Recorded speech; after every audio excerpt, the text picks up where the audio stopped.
Hello mga Spark, kamusta kayo? So dahil mga Spark, pag-uusapan po natin ng ang mga signs na malapit na mag-no contact ang isang lalaki.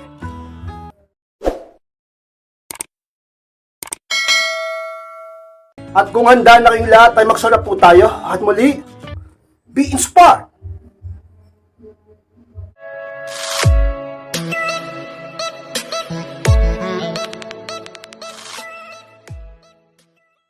At ang unang signs na malapit ng mag-no contact ang isang lalaki sa iyo is daan-daan na siyang nawawalan ng oras sa iyo. Yes, Max, po dyan ang unang senyales kapag ang isang lalaki malapit nang hindi magparamdam sa iyo o mag-no contact sa iyo.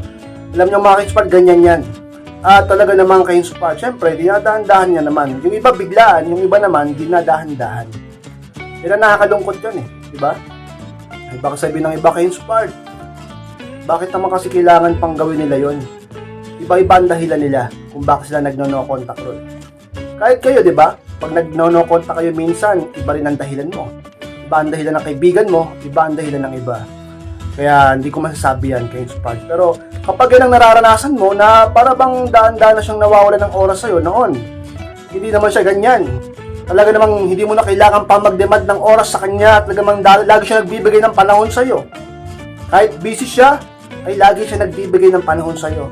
Kahit sabihin natin pagod siya, talaga namang napakarami ng ginagawa, humahanap siya ng paraan upang makausap ka, ma-replyan ka, makita ka. Talaga namang ka-inspired, mabigyan ka ng panahon. Pero ngayon, kahit na alam mo naman na wala siyang masyadong ginagawa, kahit pa sabihin natin, alam mo naman na kaya naman niya magbigay ng panahon sa'yo, pero tinitipid ka na niya sa oras. Mas inuuna niya ng ibang bagay, hindi ka na niya pinapriority. Pag yan na nakikita mo o nararamdaman mo ka-inspired, sigurado ko, sa isang mga signs na malapit na siyang mag-no contact sa'yo. Dapat kapag ganyan ang pinapakita ng lalaki, ay kausapin mo na siya. Tanungin mo siya ng maayos, huwag kang magpadala sa emosyon mo. Baka kasi taasan mo siya ng boses o awayin mo siya. Huwag yung aawayin ng lalaki kapag ganyan ang pinapakita sa'yo. Dahil sigurado tutuluyan ka niyan. Di magpaparamdam lalo sa'yo yan. At pakipagtalo sa'yo yan. Kaya naman, ka-inspired, sana hindi nyo nararanasan yan.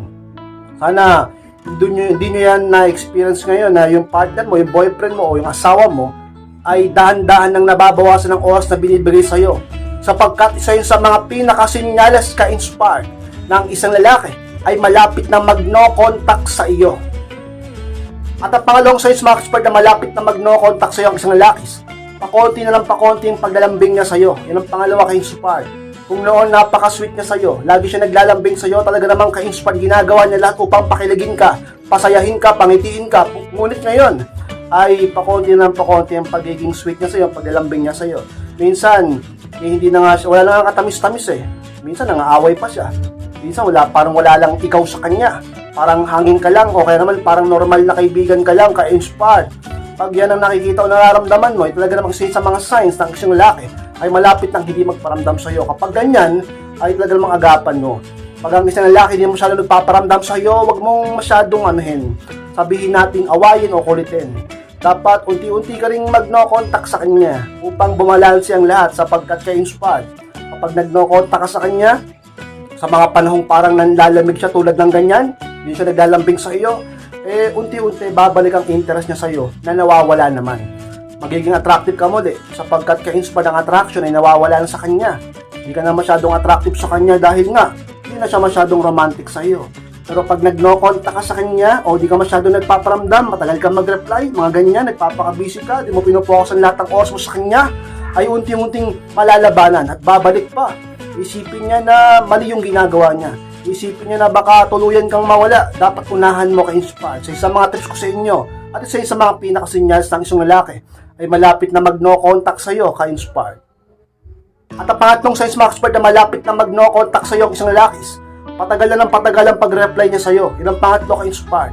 Alam niyo mga ka-inspired, isa yun sa pinakataga-sinyales. Siyempre naman kapag mahal ka ng isang tao o sabihin natin hindi siya nagtatampo sa iyo at okay na okay ka sa kanya, wala siyang balak na hindi magparamdam sa iyo, ay minsan nga napakabilis mag-reply niyan Minsan nga kahit wala ka pang message, magme-message muli siya. Ka-inspired. So yung sa pinakasinyales ng isang lalaki malapit na mag-no contact sa iyo, hindi magpaparamdam sa iyo. Ngayon pa nga lang, unti-unti na, inuunti-unti ka na pinaparamdam na sa iyo ang kawalan niya ng presensya. Hindi na masyado nagre-reply o matagal nang mag-reply. Noon, napaka-busy. Ngayon, naabutin ng ilang oras. Minsan, isang araw pa. Di ba, ka-inspired? Tanungin mo siya ng maayos. Huwag mong awayin. Huwag niyong awayin kapag nakikita niyo ang mga signs na yan. Dahil sigurado ka-inspired, malalakas ang loob ng mga yan. Kaya nga nila ginagawa yan kasi malakas ng loob nila. Tapos aawayin mo pa, hindi ka mananalo dyan. Magno-no contact talaga sa yan.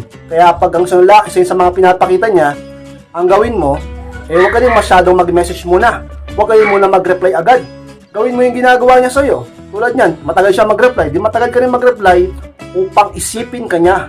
Upang bumalik unti-unti ang pag-iisip niya sa'yo. Kaya siya matagal mag-reply, pinipilit niyang di ka isipin. Kaya siya matagal mag-reply kasi wala ka na masyadong halaga. Yun ang akala niya. Yun ang nasa isip niya. Pero kung gagawin mo rin yung ginagawa niya sa'yo na matagal ka mag-reply, matagal ka mag-message, ay mapapaisip yan unti-unti muli sa'yo. Babalik ka palagi ngayon sa utak niya. At siya palagi mag-iisip kung talagang tama bang ginagawa niya sa'yo. So yun sa mga tips ko sa inyo, ka-inspired, huwag kayong maghahabol. Sabi ng iba, ka-inspired, di naman ako naghahabol. Nagtatanong lang naman ako. Pero parang gano'n na rin yun, ka-inspired. Naghahanap ka ng validation sa kanya. So yun sa mga signs, ka-inspired, na malapit na mag-no contact sa'yo ang partner mong lalaki. Kapag kaganyan, unti-unti ka rin manlamig kunwari upang siya ay mapaisip sa'yo at bumalik sa'yo, ka-inspired. At ang pang-apat na signs, mga ka-inspired, na malapit na mag-no contact sa'yo ang isang lalaki. Pabawas na ng pabawas ang pag-update niya sa'yo. Yan ang pang-apat, ka-inspired. Kung noon, lagi kang updated sa kanya. Lagi siya nag-update sa'yo. Lahat sinasabi niya sa'yo, lahat ng ginagawa niya, alam mo. Pero ngayon, ka-inspired, para bang malabo na ang lahat sa'yo? Para bang lagi ka na nagdududa? Palagi bang sabihin natin kay Inspire, hindi mo na alam kung saan siya nagpupunta? Hindi siya nagpapaalam sa'yo. Nalalaman mo po sa iba. At maraming beses siya nagsisinungaling sa'yo. Kay Inspire, kapag ganyan ang nakikita mo, ay sa mga signs ng isang lalaki medyo nanlalamig na sa'yo. At unti-unti siyang nawawala sa'yo. Gagawin niya na unti-unti hindi siya magparamdam sa'yo. Hanggang mag-no contact siya sa'yo. Kay Inspire, sa isang mga tips ko, ang tips ko kapag nangyayari yan, ay ang gawin mo, huwag mo siyang kulitin. Sabihin natin, huwag ka rin maging available. Huwag ka rin mag-message palagi.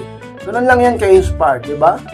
Ano lang yan, sabihin natin sa psychology, kung anong ginagawa niya sa'yo, yun din ang gawin mo sa kanya. Kasi, para makita at maramdaman niya kung ano ba yung nararamdaman mo sa ginagawa niya. Para mapaisip siya, makonsent siya, ma-realize yung mga bagay-bagay. O halimbawa, ganyan, hindi siya masyado nag-update sa'yo. Hindi huwag ka rin masyado mag-update sa kanya.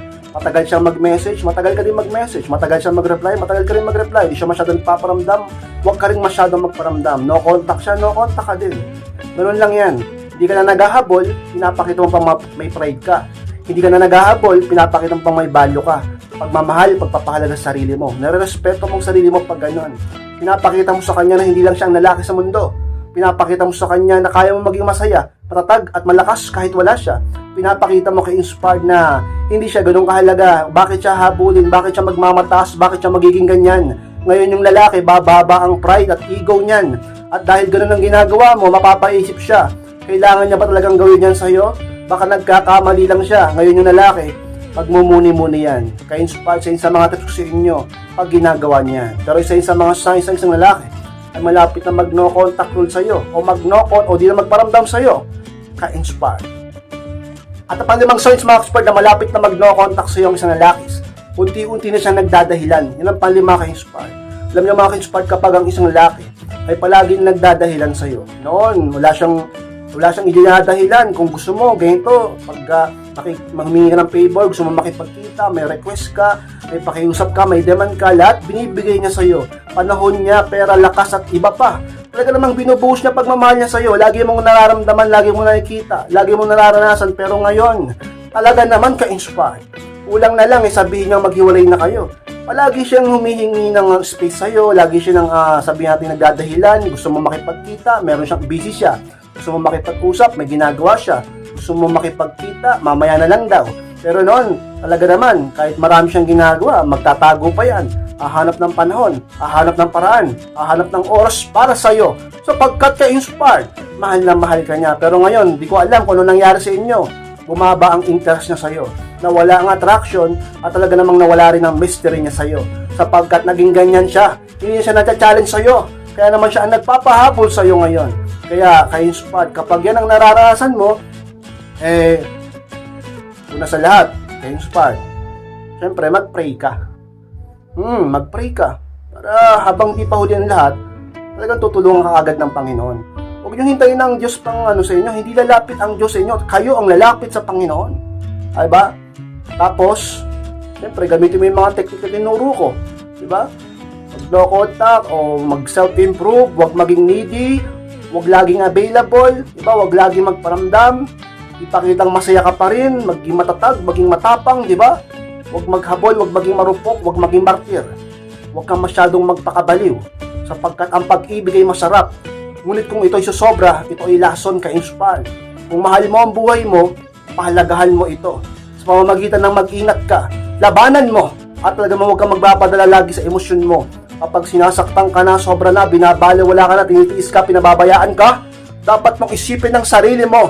Sapagkat kapag inisip mo ang sarili mo, at minahal mo ang sarili mo, maaaring mabaliktad ang sitwasyon sapagkat makikita ng isang lalaki na pinapahalagahan mong sarili mo at gusto na makalakihan ng isang babae na pinapahalaga ng sarili nila. Kaya inspired talaga naman sa mga signs ng isang lalaki malapit nang hindi magparamdam sa iyo. Lagi na siya nagdadahilan sa iyo. Unti-unti na siyang nawawala ng panahon sa iyo. Nanlalamig na siya sa iyo. At kapag kaganyan ka inspired, yung mga tinuro kong technique gawin mo lang. At upang unti-unting malabanan at hindi matuloy ang ganyan. Sa mga signs ng isang lalaki ay malapit na mag-no contact sa iyo ka-inspired.